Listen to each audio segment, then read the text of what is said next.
What if I told you there's a country with virtually no births and no hospitals, but it still has a population? This isn't a riddle. It's just one of the 10 mind-bending truths about the world's smallest nation, a place where the normal rules just don't seem to apply. When you think of Vatican City, you probably picture stunning art, massive basilicas, and the Pope. But behind those ancient walls is a nation of pure paradox. It's a country that can fit inside a single city, with rules and realities that sound like they were made up on the spot. Today we're pulling back the curtain on the 10 most unbelievable but true facts about Vatican City that will make you question everything.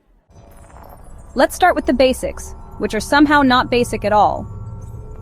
Vatican City is the smallest sovereign state in the world, both in area and population. At just 121 acres, you could literally walk across the entire country in about 20 minutes. Its population floats around 800 people, but the truly weird part is how you become one of them. In almost any other country, you're a citizen because you were born there, not in the Vatican.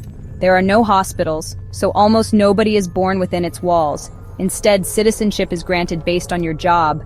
It's a concept called jus officii, or right of office. If you work for the Holy See, think of the famous Swiss guards or high-level cardinals. You and your family can become citizens.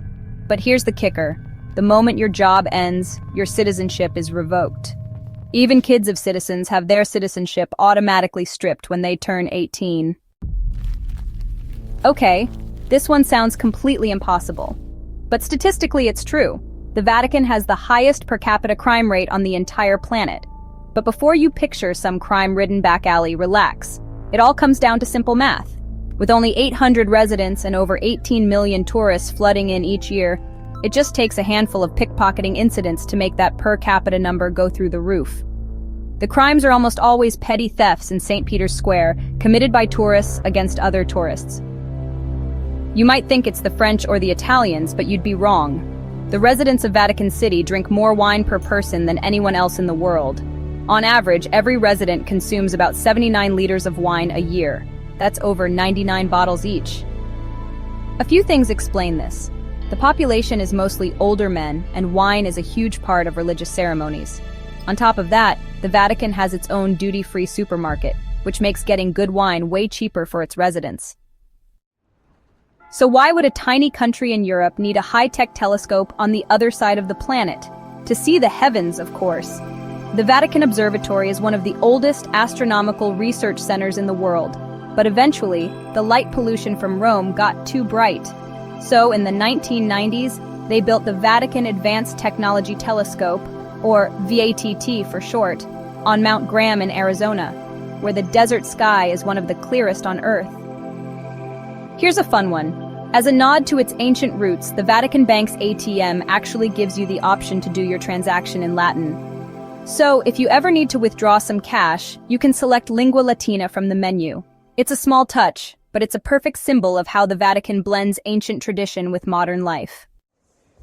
Vatican City also holds the record for the world's shortest national railway. The whole system is just two 300-meter-long tracks, and one station called Città del Vaticano. It was built back in the 1930s, and is mostly just for importing goods. It's not for your daily commute, but the Pope has used it for symbolic trips, and special tourist trains have run on its historic tracks. This sounds like it was ripped straight out of a thriller novel, but there is a very real secret escape route for the Pope. It's called the Passetto di Borgo, an 800-meter-long fortified corridor that connects the Vatican to the massive Castel Sant'Angelo fortress.